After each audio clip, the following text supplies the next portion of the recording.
Let's stir up the Blog pot. Talk Radio. 911, what are you reporting? Keep an eye on the dark woods as you cross the Sulphur River bottoms, and you may catch a glimpse of a huge, hairy creature watching you from the shadows. This is the Sasquatch Experience. Very beginning, the first 10 years, we knew all about it. I met Sean Green from Harrison Hot Spring. We knew all about the Sasquatch, the sighting pattern, where they are crossing the road, at what time of the year. But, you know, we had a little bit of data, and we fooled around with it, and bingo, we knew it. Today, we don't know nothing. The Sasquatch Experience. We're dealing with reports of something that walks upright like a human, but is entirely covered with hair and is usually much larger than a human. The first is simply that Sasquatches are significantly larger than humans and not only in height. The Sasquatch Experience. Oh, okay, the pile of bones or more is the only thing that the scientific establishment will accept, and I think rightly so, and that's all the public, the overwhelming mass, will accept.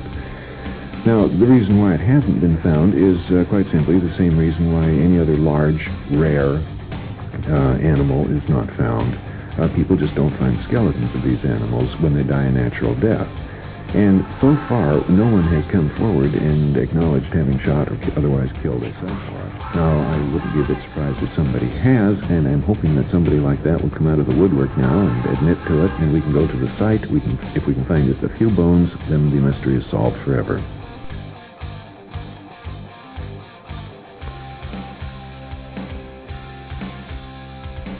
This is the Sasquatch Experience.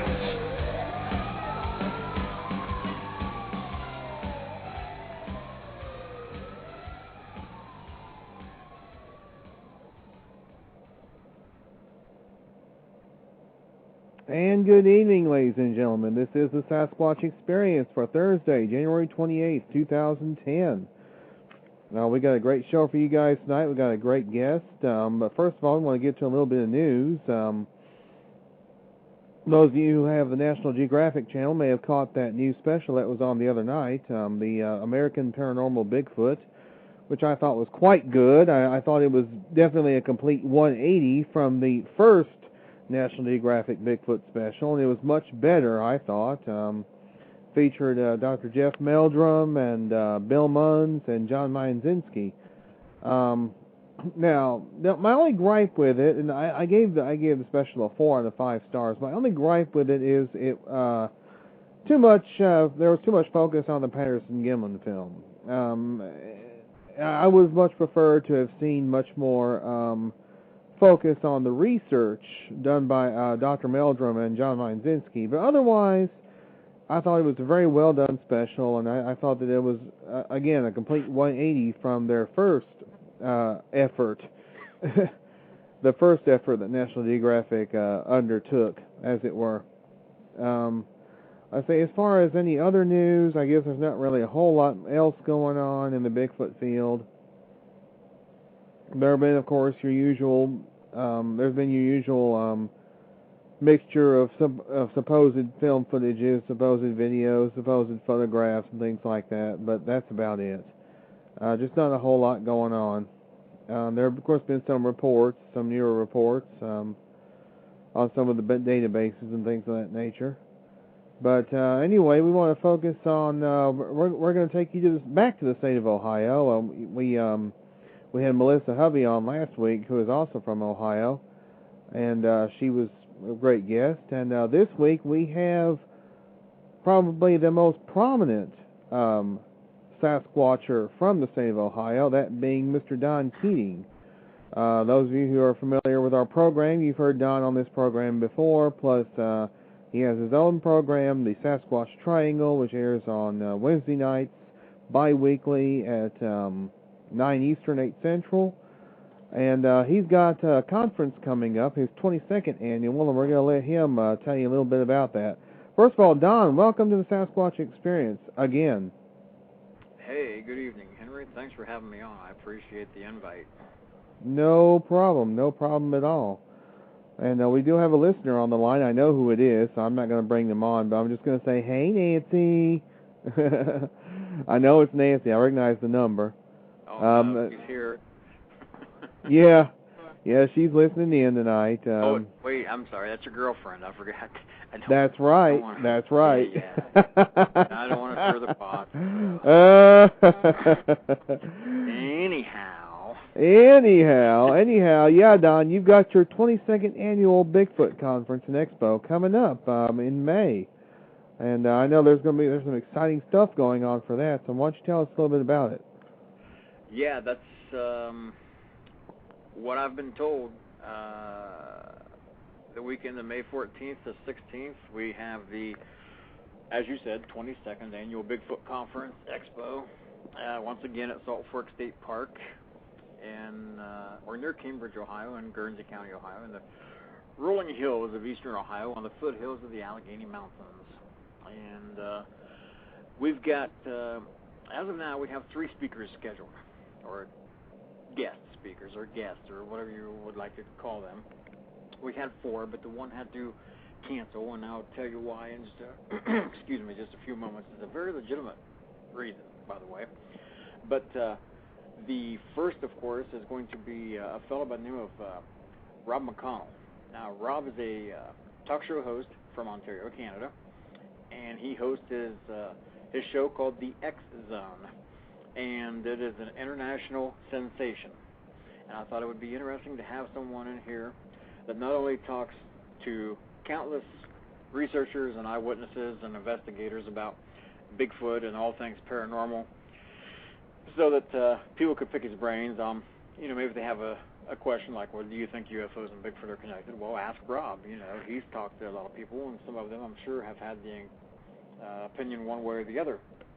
And his show, I would say, is second to none, just right behind the show that George Norrie is on. What the heck is the name of that? Coast to Coast AM. Coast to Coast, yes. See, that shows you how much I listen to it.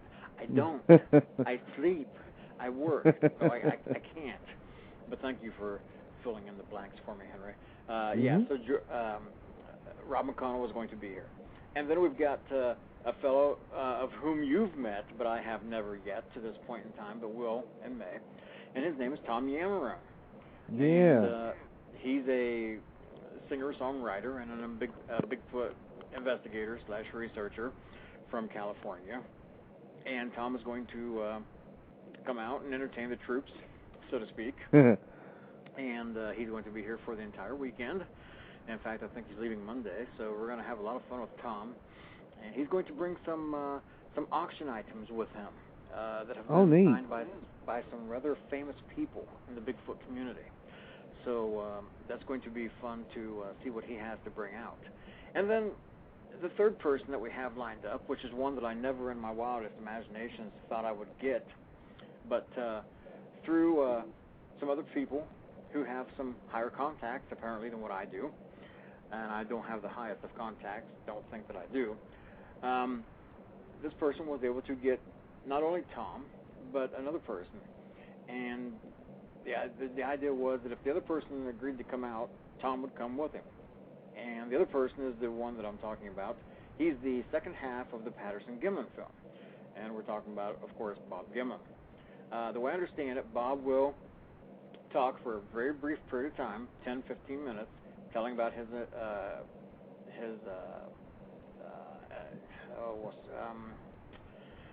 it's late in the evening there. His involvement with the filming. Right. Of course, Bob wasn't operating the camera. Roger was. Or was he? No, I don't know. Don't start up any more new rumors there. But Rob's going to be here. He's going to talk 10, 15 minutes about his involvement in the Patterson-Gimlin film, and then he's going to take some questions and answers, or he's going to do a QA session. I've never met Bob before, but I've talked to him numerous times on the phone, and the way I understand it, he's quite excited about coming to Ohio in May. So those are the 3 we have now. Now, the fourth one, which had to cancel at the beginning of the week, is Todd Neese. Now, Todd was going to be here. Todd is not going to be here. And the reason that he's not going to be is because, for those who know Todd, he is a military person. And before long, he's going to be taking on a different venture out of the country. And he's going to have to go through some training, some war games, to get prepared to go to his next assignment. And as it turns out, those war games are going to take place from the 10th to the 17th of May. Well, the question arises, who takes priority, the U.S. military or the Bigfoot Conference? Well, it was the military. So Todd's not going to be able to make it. But what we're doing now is we're entertaining several people who have been named by several different sources to possibly fill in for Todd. Now, I also have a good friend who lives up in the Boston, Massachusetts area, and he knows some folks up in Boston that aren't necessarily Bigfoot researchers per se, but they are very, very, very big names in the paranormal society, so to speak. I won't mention any names of who they are because these are just ideas right now. What I can tell you is this friend of mine from Boston, he knows some folks who are directly involved with the TV show Ghost Hunters, TAPS. Ooh. He knows Jason and Grant very well. He knows Steve Gonzalez very well. In fact, he knows all of the on-camera personalities extremely well. So I think, I'm not 100%, he's assured me, but I think that he's going to come to Ohio with 2 cast member color photos signed by all of the cast members, and we're going to have those 2 photographs available for auction as well. The third photo that's signed by all of them goes in my personal collection. So that's what we're looking at right now. Okay. Well, that sounds like a stellar lineup, especially with Gimlin being there. Of course, I was fortunate enough to meet him as well out in Washington last year. Right. So such a gentleman. He's going to be a real attraction for this conference this year. You might have SRO crowds there this year. I think we will. Yeah, I think we will. There's no question about that. This year, Henry, for the past 21 years, the conference has been absolutely free of charge for everyone to walk through the doors. This year is going to change. It's not going to be $20 or $50 or $60 or whatever the case may be. It's going to be $5 at the door. There will be a required $5 donation at the door. When you walk through the door, you will receive a wristband. So if you do not have a wristband, you either do not get through the doors, or you will face some very large security people that I have in mind. Also, for your $5 donation, you will receive either a blue or a red raffle ticket. Now, that's if you're 18 years of age or older. That will entitle you, as it did last year, to receive the door prize, which will be at least $100 in cash. So your $5 donation is not just going into the black hole, so to speak.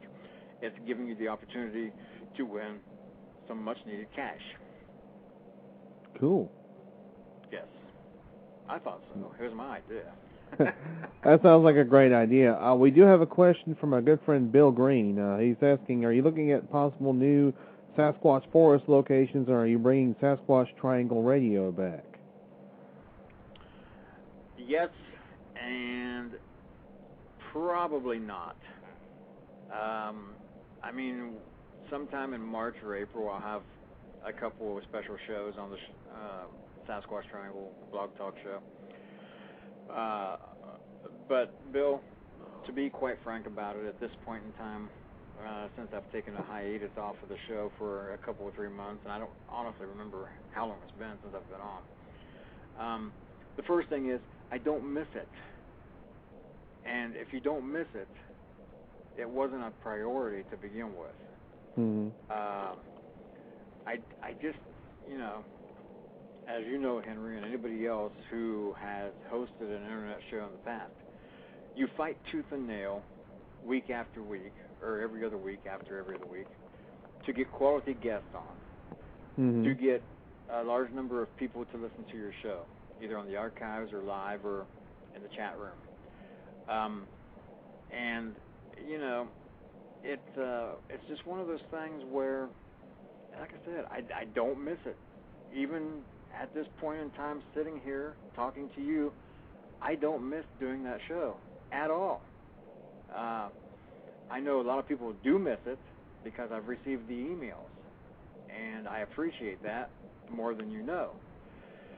But I just don't have any desire whatsoever to breathe life back into the Sasquatch Triangle show on a regular basis on Blog Talk Radio or any other internet radio forum. That's simply all there is to it. And you know, to be honest about it, there are several different factions that have counted towards my decision, contributed toward my decision. And you know, to be honest about it, one of them is all the BS that's floating around in the Bigfoot community on the internet and through the shows. I just get sick and tired of hearing about it. The first show that I've listened to at any length in time at all in the past several months was on Tuesday night, and that was Bob and Mike's show.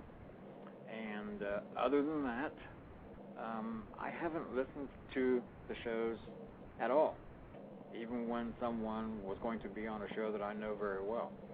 I haven't listened to them. So, you know, that's to answer Bill's question, long answer. You know, that's there you go, Bill. Yeah, that should answer your question, Bill. And it can get stressful, even if it's a bi-weekly show. It can be a bit stressful. I've cut my show back to bi-monthly. HBM's Crypto Corner, I've cut it back to bi-monthly, so our first show back will be on February 7th, and then it won't be another show until April. And I may do a special show in May just to kind of do a preview of your conference. But other than that, you know, I'm kind of scaling back myself. Well, you know, it's like this, Henry. After so many shows and so many guests, what else is there? I mean, you rehash material that's already been talked about. Not you yourself, but other shows or whatever the case may be. You rehash the other shows, the material that's already been talked about. One of the things, to be honest about it, that really dismayed me, that started me in the process of phasing out the show on an indefinite period of time, was the fact that I would have a guest on, or scheduled to come on, and then another show would see that on my agenda, and for whatever reason, they would say, and I know they didn't have the person scheduled themselves, but they would contact them and they would have them on that week. They would drop everything else they were doing and have them on that week. I don't mind that, but what I look at it as is someone that thumbs their nose at me and says, "Narny, narny, narnar, I got them on the air before you did, so you're not going to have as many people listen to your show as what we are because we had them on first." And it's not, to me, a competitive game. Yeah. To me, it is an educational venue. And I tried to have as many educated and experienced guests on my show that I thought were worthwhile of bringing them on. But apparently, you know, some other people thought that it was a game that the sooner they got them on before me, since I already had them in the books and on the schedule for everybody to see that tuned into it on the internet, that it would be a good thing to, you know, just thumb their nose at Keating and say, well, guess what? You know, so that's... And it seems like a lot of the shows just recycle guests. You know, it's like one person goes on one show, and then the next week, or let's say even during the same week, as you mentioned, you know, the same guest will be on, you know, 3 or 4 different shows. Right. So it can tend to get boring, you know, when you have the same guests on week after week, or even during the same week. Yeah, exactly. I mean, if there was another show to have me on, like tomorrow night, what do you think the chances are that the same people would tune in? I mean, right. A few of them would, but the point is, you know, I don't think a lot of them would. They would say, well, what are we going to have new to talk about tomorrow night that he didn't talk about tonight? So. Exactly. That's my story, and I'm sticking to it. Yeah. I want to remind folks that we do have our chat room open if you're interested in coming in the chat. If you have any questions for our guest, Don Keating, or even for myself, you can type them in all caps in the chat room. If you would like your lovely voice to be heard on the air, you can always call in at 347-996-5814. We also have, for you Skype users, Blog Talk Radio has opened up a new venue to where you can actually use Skype to call into the show. Although I attempted to do it the other night and it didn't quite work out very well, so I think Blog Talk is still working out the bugs on that. But once they get everything settled and get everything set up correctly, you'll be able to use your Skype to call in for free into the show. So that's a new feature that Blog Talk Radio has recently implemented. But anyway, okay, let's get back to Ohio. I know that, Don, you're familiar with the long history of sightings in Ohio, and you've been featured on Monster Quest and things of that nature. Can you give us a little brief rundown of some of the more interesting reports that you've read about or even investigated? Well, I'd say the one that has to be near the top of the list, if not at the top, would be the July 2nd, 1984 encounter by a mother and her 3 children down near Caldwell, Ohio, in Noble County, which is only a driving distance. It's about 45 minutes away from where Salt Fork State Park is located. On July 2nd of 84, this woman and her 3 children were at the Sharon, Ohio Grange Hall, and they were out there being typical kids. You know, they were playing on the merry-go-round, on the swings, and on the slides and stuff like that. And towards the evening, around 7:30, 8 o'clock, thereabouts, they heard some noises in the underbrush that they thought might be a large animal, a large cow that might have escaped from the neighbor's pasture. So, not thinking much about it, they never paid much attention to it, especially the mother. A short time later, she heard the noise again. She turns around and looks, and here's a, for lack of better terms, a very tall creature covered in dark brown hair, standing at the wood line with its hand up on a branch, its hand wrapped around the branch, holding onto it, looking down at her children as they're playing on the playground, on the swings and the slides and the merry-go-round or whatever. And it had a grin on its face. And the kids noticed that this creature was standing there. And the one mother, or the one child, I should say, walked over to her mom and said, and her mom swore that this is what she said. She said, "Mom, is that Bigfoot?" And she said, "Yeah, I think it is. You know, let's not scared or make it mad or whatever. Let's walk slowly away." And they walked backwards, and it just stood there watching her kids. It didn't care about her, but it watched her kids as they were playing, and then as they got off the playground equipment and walked over to their mom, and they slowly walked away, and it disappeared. The most intriguing thing about that is that report, 7/2 of 84, I heard about it. In fact, she called me in February of 1986, after one of the first newspaper articles came out about me in the Cambridge, Ohio Daily Jeffersonian. And so I was privy to getting down there and investigating the incident less than 2 years after it had happened. I went down there in February of 86. I talked to her and her kids, the ones that would, sit still long enough to talk to me. And since then, I've been down there 4 or 5 times, unannounced, every time, with different researchers. I've had Daniel Perez down there with me. I've had another fellow by the name of Richard with me, another fellow by the name of Matt with me. I went down there unannounced, and kind of intruding on this woman's privacy.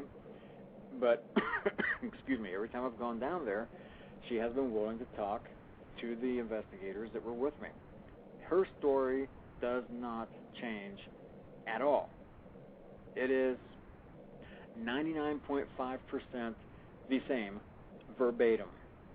So that, in my opinion, of any of the reports that I've ever investigated, has to be one of the top three. And I would say it's number one, probably. Number two would be a young lady who was driving a road, a state highway between East Canton and Minerva, Ohio, in July of 1991. And she's driving along, and it's around, I think it was between 12:30 and 1 a.m. But don't hold me on that. The older I get and the more hair I lose, the more memory cells burn up.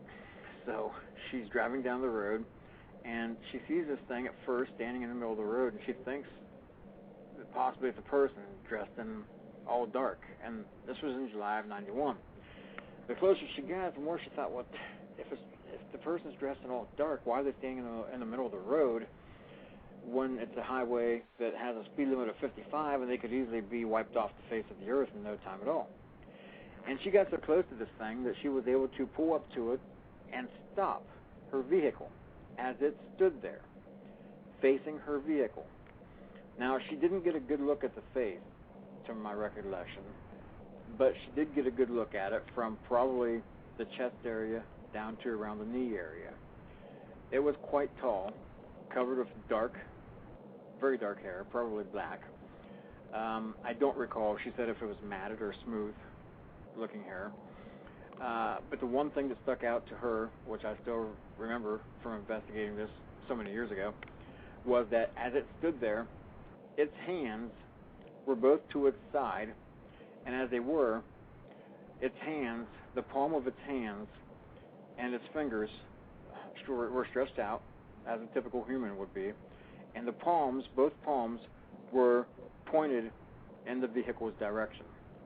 Now, typically, if you stand at the side, if you stand, period, with your hands hanging down, normally your knuckles are facing towards away from you, in front of you. But this thing had its palms facing in front of it. Now, I'm not quite sure what, if anything, that means, but it's quite interesting to note all the same. And I would, again, rank that in one of the top three. And that's two of them. That's two of them that I can think of offhand. Wow. Very interesting stuff. We do have another question from Stymie02 in the chat room. Wants me to ask you if you've had any speculation why sighting reports might be down for 2009, as he has heard several others speculate. Are your reports lower than previous years? You know what? I haven't even figured up the number of them yet.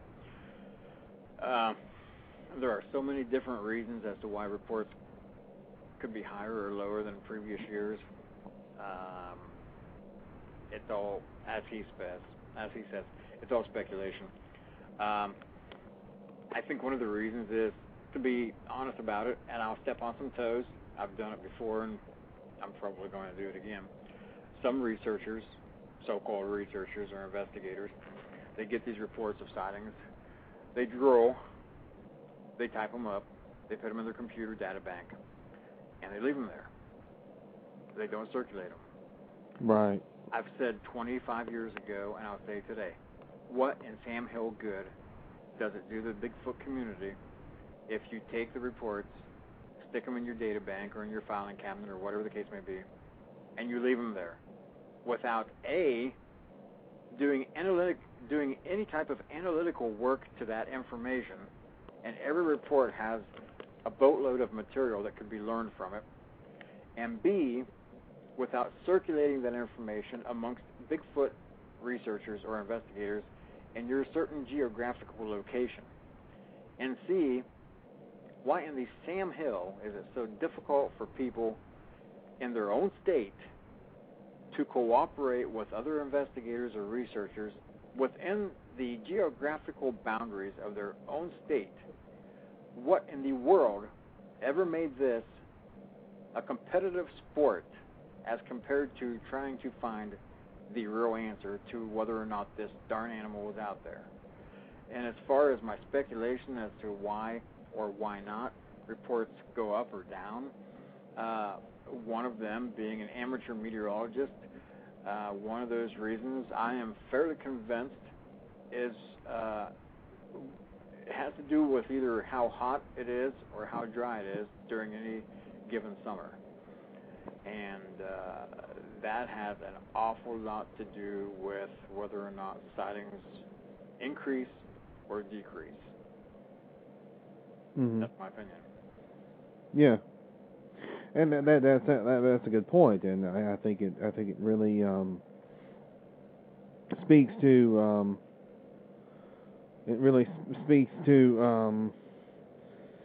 you know how the reports are gathered and how the reports may differ at times. Excuse me.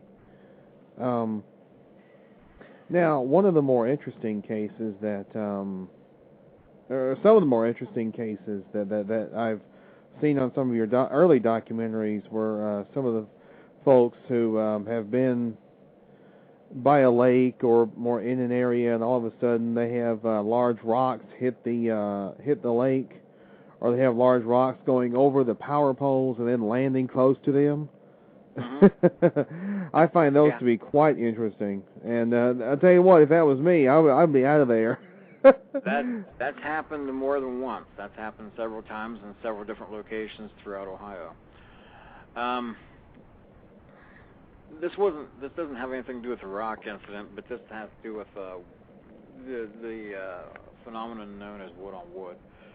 I've investigated off and on throughout the past year a series of events that have taken place in Licking County, Ohio. In fact, I did a show with the resident who was involved on my show several months ago. And I can tell you that things had calmed down quite a bit in that Licking County location until recently. They apparently have had tracks discovered on the sandbars in the creek, and they've also had they had an incident within the past couple of weeks where the father and son were out on the back deck, and they were getting ready to go inside, and the son said, just take that piece of wood and hit the support beam and, see if anything happens.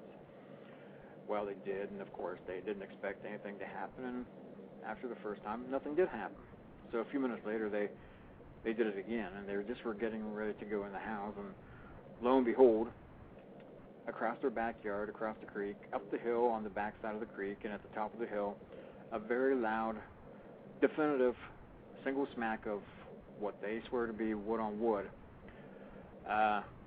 responds to them. And needless to say, they got in the house much faster than they had expected to. So things appear to be kind of active over in that Licking County vicinity once again. And I do plan on getting over there, if not before the conference, after the weather has straightened up, definitely after the conference. Mm-hmm. And this guy, he's keeping me updated on things that are happening. So I'm not concerned about not finding something out, but he is keeping me abreast on what's happening. So that's one of the things. Talk about the rocks.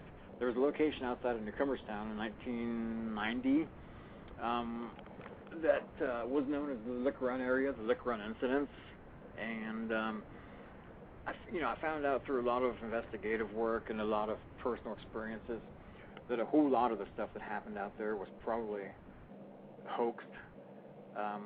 And you might say, well, how can something that was hoaxed at a location, how could that lead any credibility to anything else that happened out there? Well, let's put it to you this way. I'm sitting on the side steps that go up to the enclosed front porch of this residence. Directly beside me is two doors that are covered with metal that lead down to a storm cellar. So you can visualize this. The doors are to my left. In front of me is a hill, or is a yard that has a gradual incline of probably 10 to 15 degrees. And after about 50 feet, that incline increases significantly. It goes from 10 to 15 degrees to probably a 30 or 35 degree incline.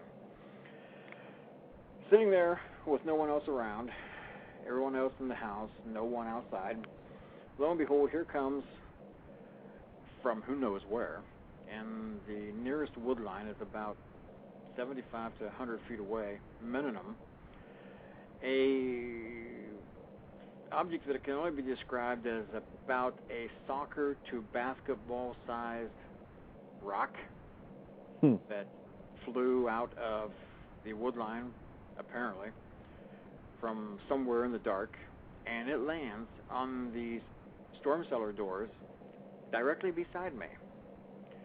Now, you want to see somebody jump, that would be like a bolt of lightning hitting the ground right beside you, the noise that it makes. And I know, picking up the rock after it took place, that's something that weighs 15 to 20 pounds at least.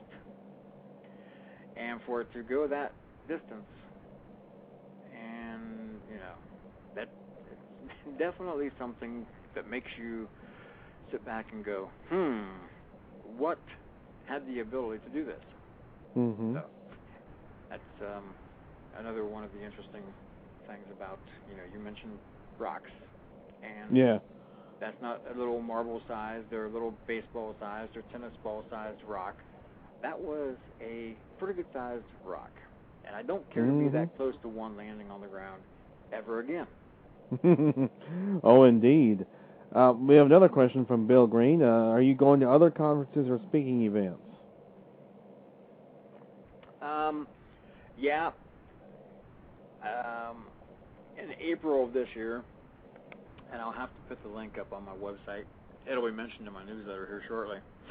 I believe the name of the event is called the Cincinnati Paranormal Conference. I believe it's the weekend of April 9th, and I'm going to be a speaker there. I'm going to be the only Bigfooter there, but there are going to be other paranormal researchers, UFO investigators, haunted house investigators. In fact, his last name slips my mind right now. The gentleman's name, his first name is Carl. He was one of the demonologists who appeared in Ghost Hunters for the first couple of 3 years. He's a red-haired gentleman. He's going to be one of the speakers at that event. So it'll be an interesting event. That'll be in April. And then the way I understand it, negotiations are just now taking place for me to possibly speak again down in the Cincinnati area in October of this year. Other than that, I'll probably go to a couple of local UFO paranormal groups in the next couple of months to promote the conference. But that's really about it as far as speaking engagements are concerned. This Saturday and next Saturday, I go to an area near Youngstown, a small town called Canfield, Ohio, who is going to be hosting what they call, I believe, a Cub Scout jamboree for 2 weekends in a row. Several hundred Cub Scouts and adults are going to be there, and I'm going to be giving 6 presentations each day for the next 2 Saturdays up there. So that's going to be interesting. Kids are kids aren't as dumb as you think. They ask some of the most intriguing questions that you would never expect them to come up with. And you really have to be on your toes when you talk to kids, because they don't think before they ask. They just ask. So that's one of the dangerous things. That's true. About kids. Kids typically, they don't lie. They just speak what they think. So. Now we do have a question from our good friend John Cartwright, aka JC, and this is just as Bill Green has his standard questions, he has his standard question as well. Ask Don, who is the world's greatest Bigfoot hunter? Well, JC, first off, I would have to say, by the way, it's good hearing from you. the world's greatest Bigfoot hunter is the person that comes in with a Bigfoot. Until then, I guess it would have to be John Cartwright. Well, there you go, JC. Even the great Don Keating knows how great you are. That's right. So, John, when you come to the conference in May, I will expect my check. No, I expect the cash for the answer in person. Okay? So, there you have it. You heard it here first, JC. Have that cash ready. That's right. Well, we do have another caller on the line. It's a 111. I believe that's our good friend Abe, but I'm going to check just to make sure. Is this you, Abe? Yeah, it is. How are you guys doing this evening? Oh, we're doing just fine. Did you have any questions for Don? Not right off the top of my head, though, but I just called to listen. Don's always a good speaker, so I thought I'd call in and show my support to him. He's a good guy. All well, right. Abe, it's good hearing from you. I hope you all are able to make it down to the conference in May. And it was good seeing you at the regular Tri-State Bigfoot Study Group meeting back in December. Oh yeah, it was definitely a blast hanging around the picnic shelter, the handicap area, and having a bonfire and just bullshit with you. Always like to do that, and yeah, you should probably see me down there this May.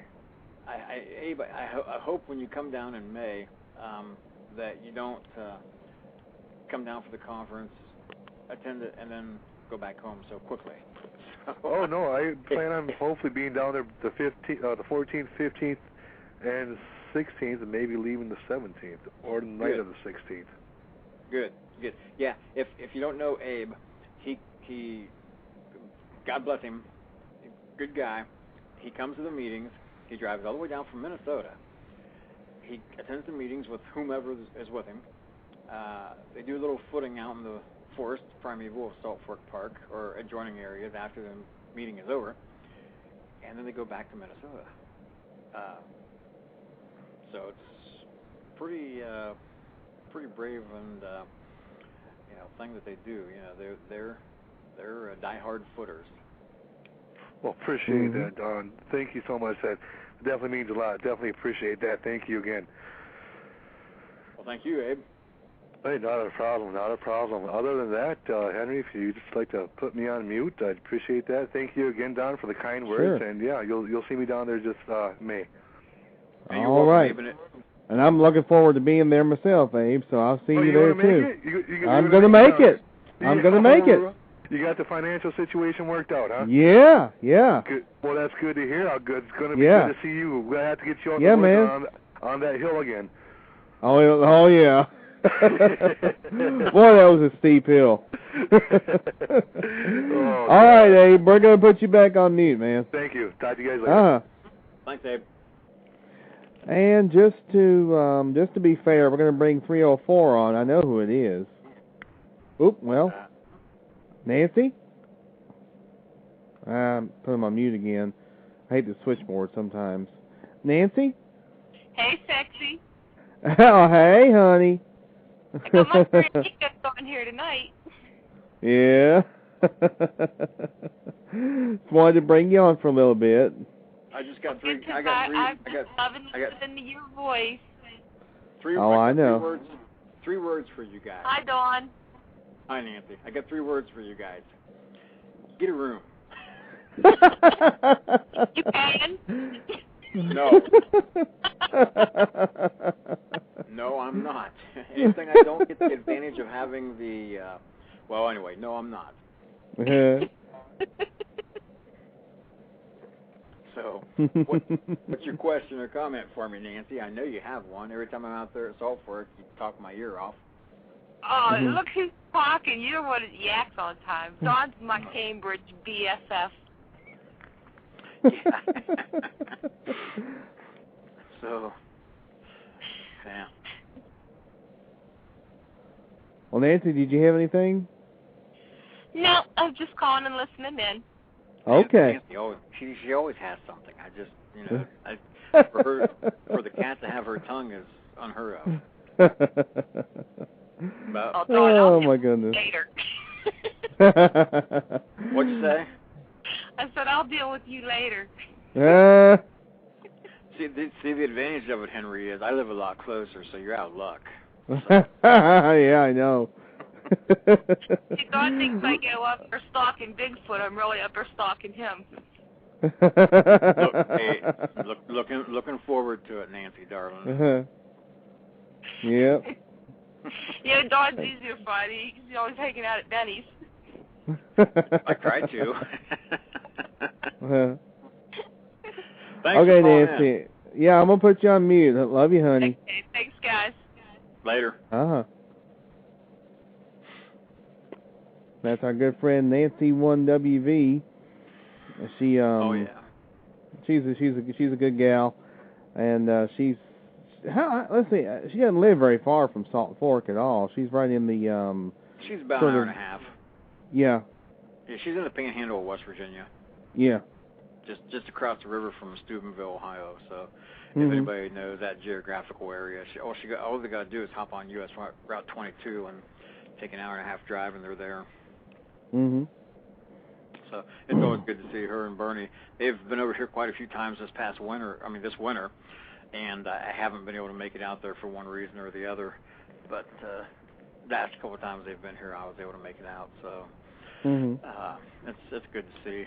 Good to see the two of them. They always bring plenty of stuff to eat, and I always go out there, and I'm not really hungry. And I guess the thing is, I don't know too far in advance when they're going to be there, but if I know far enough in advance when they're going to be there, I'll starve myself until they arrive.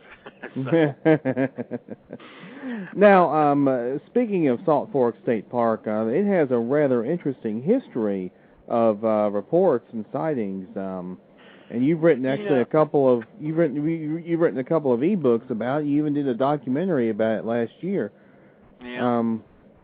Unfortunately. What do you think is the attraction of Salt Fork State Park to something like, say, a Sasquatch? Well, the fact of the matter is that Salt Fork State Park didn't exist before 1968. If anybody has ever been there to that area, you know how rugged those hills are. And if you can visualize that park not being there at all, it would be interesting to see an aerial photo of that entire vicinity before 1968 or 67. I'm sure it looks just as rugged in that area as it would look in Harrison County driving along Route 258 or over in Jefferson County or Belmont County. The habitat is still there. The wildlife is still there. The food, water, and shelter is still at Salt Fork State Park. The only difference is, throughout the course of 365 days a year, there's now 2 million additional people that travel that area. And I think the thing's been there all along. It was there before the park even broke ground, or before the dam was even built, or before the bulldozers or whatever started making the footing for the lodge or for the main ranger station or whatever the case may be for the campsites. It's been there all along. That's pretty obvious. So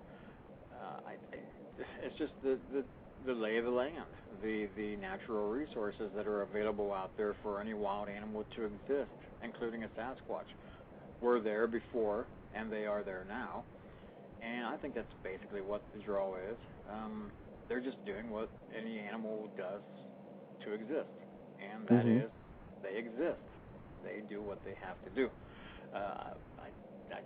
I'm fascinated by the fact that the number of sightings continue to be rather strong out there since 2004, when Mike and Lisa had their encounter, and that's really the sighting that broke things open. And then we started holding the conferences out there in 2005, and that's another one of the catalysts that the general public became aware of, and they thought, oh, well, they're holding a Bigfoot conference at Salt Fork State Park, the biggest state park in all of Ohio.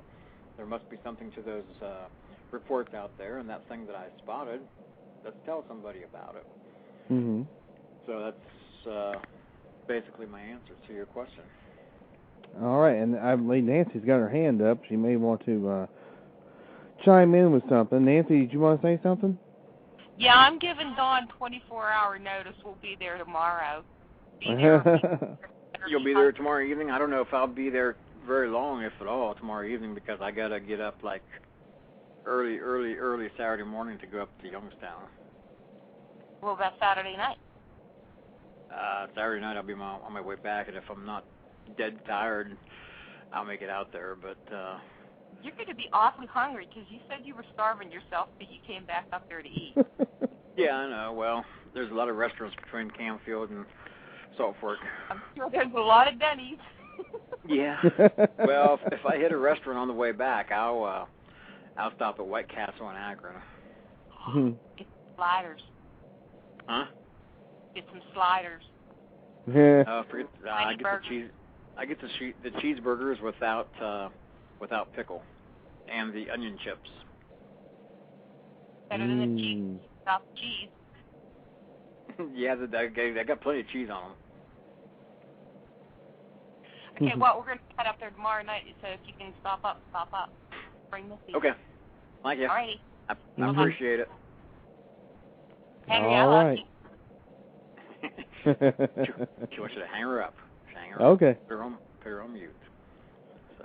All right. So we got about 9 minutes left, Don. 9 minutes. What? Yeah. The time has just flown by. So, as far as where can people find information on the Tri-State Bigfoot Study Group or the Eastern Ohio Bigfoot Investigation Center, and also the conference itself? www.eobic.net. Go to that website, and there are 3 links there. Click the link that is appropriate, and there you have it. I should also mention, too, that Salt Fork is once again offering the fantastic rates for the lodge rooms and for the cabins. I'm not going to quote any prices for this year because I don't know exactly what they are, but I think they're the same as they were last year, give or take a couple of dollars. And last year the rooms in the lodge were $74 plus tax. And I don't remember what the cabins were, but those are some fantastic rates. If you know what the rates are normally of those lodge rooms alone out at Salt Fork, even on off-peak season, that's almost half price. But make sure that you mention that you're coming in for the Bigfoot conference to get that special rate. Right. Yeah, I need to make I need to make my reservations. I understand they've had a lot of reservations come in already. Oh my goodness. Yeah, and that's another thing I wanted to mention too. If anyone out there, and we've done this for the last 2 or 3 years, if anyone out there is interested in VIP seating for the conference, that means that you don't have to fight amongst people to get your seat, and it also means that you will receive a DVD or a VHS copy of the speaker's presentations after the conference is over, of course, a couple 3 weeks later. Contact me for details about how to reserve your seats for VIP seating.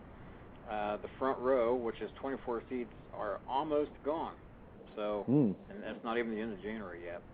So hop on it, because I'm telling you, with Bob Gimlin coming in, those seats are going to go faster than, I don't know what to compare it to, faster than Henry's eyeballs spin when he sees Nancy in person. So just email me at eobic@yahoo.com or click on the email link on my website, and I will send you a Microsoft Word or an Adobe PDF reservation seat form for you to fill out and then submit with your payment. So, and I tell you what, folks. Go ahead, Don. I think we had like 45 or 50 seats that were reserved last year. So, and those are seats that are yours for the entire conference. So, and by the way, if you reserve seats, you will not be required to make the $5 donation at the door.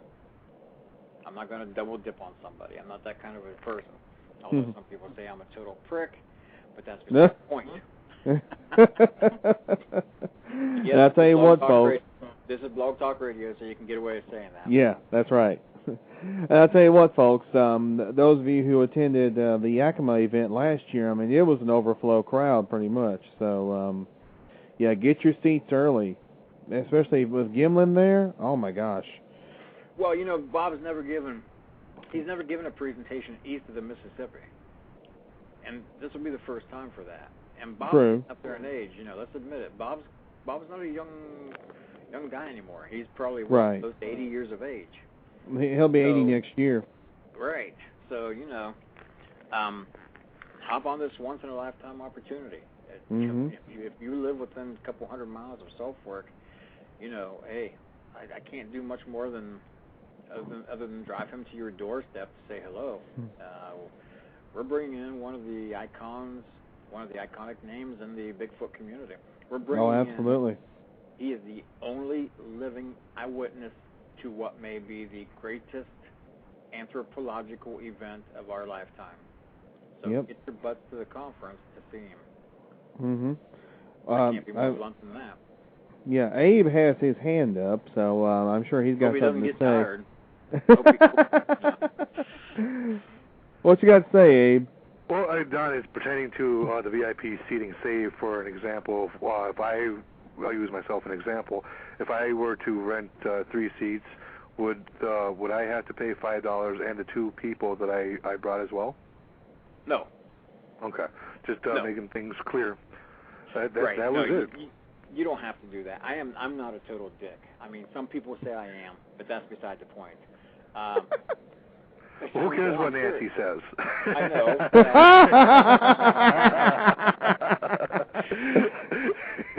Yeah. What you don't know, what happens at Salt Fork stays at Salt Fork. And Nancy, I'm just kidding, honey. I know you're still listening, probably shaking your head, but no, I just had to get that for clarification. Thank you again, Don. Oh yeah, no problem. You know, the people that are coming with you, if you paid for the VIP seats, you know, I mean, if you get 2 of them are $50. That's an average of $25 a person. You know, I'm guessing that the one person would give you their $25, and you know, it's taken care of. I'm not going to double dip. You know, I thank each and every person that helps us with donations or helps us by buying VIP seats, or this year that go through the door and give their $5 because it all helps put on the cause or the event. All right. Good deal. Well, thank you again, Henry. If you don't mind, put me back on the mute. No problem, Abe. Thank you. Talk to you guys later. Yep. And folks, we're down to 3 minutes, and boy, this hour has flown by. This has been a tremendous show. And well, thank Don very much for coming on. And the conference is just going to be tremendous. Get your seats early, folks. Get your seats early. This one's going to be. What's that? It's going to be big.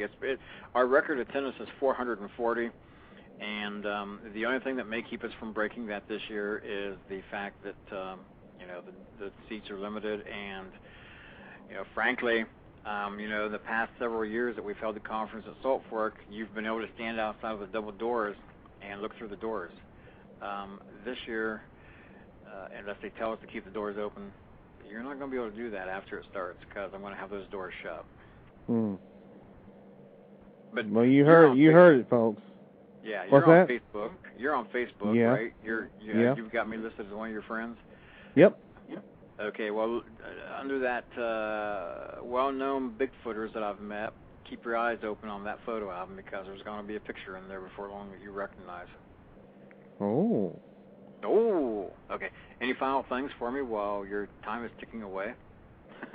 No, just other than this year's conference is going to be great, and I know you're running around like a chicken with your head cut off trying to get things organized and settled in for it. I mean, I realize it's less than 4 months away, but I know it takes a long time to organize. It takes a while to organize something like this.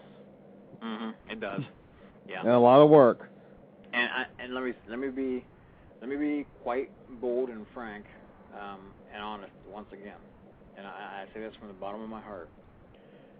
If somebody doesn't think it's worth $5 to walk through the door to see somebody like Bob Gimlin or Tom Yamarone or Rob McConnell or whoever else we get to fill that bill, do me and you a favor. Stay home. Because you're insulting me, and you're insulting my speakers. And I don't want somebody like that at my conference. And that's just the way I feel about it, and I'm sure that's just the way the speakers would feel about it too, because that is a direct insult to not only me, but to them. So remember. It is. And I will gladly pay the $5. You know, I decided not to get the reserve seating this year, but I will gladly pay the $5 to get in the door, most assuredly. Good, because if you don't, we're going to hang you by your toenails. Oh gosh. Okay, folks, that is another Sasquatch experience down the in the can, and I want to thank Don very much for coming on tonight. We really enjoyed this. Well, thanks, Henry. It's my pleasure. Sure. And next week, we're going to work on getting a guest. We don't know who yet. We're going to have to do a little bit of wheeling and dealing, maybe, to see who we can get on. But we're going to do our best, and that'll be next week. In 2 weeks, we're hoping to have a very special show, a 2-hour show. We're hoping to make it. Can't tell you much more about it, other than it's going to be a great one. You know, I think y'all are really going to enjoy it. So until next week, and hopefully Sean will be back with us, y'all be good or be good at it. This has been the Sasquatch Experience. Later. Good night.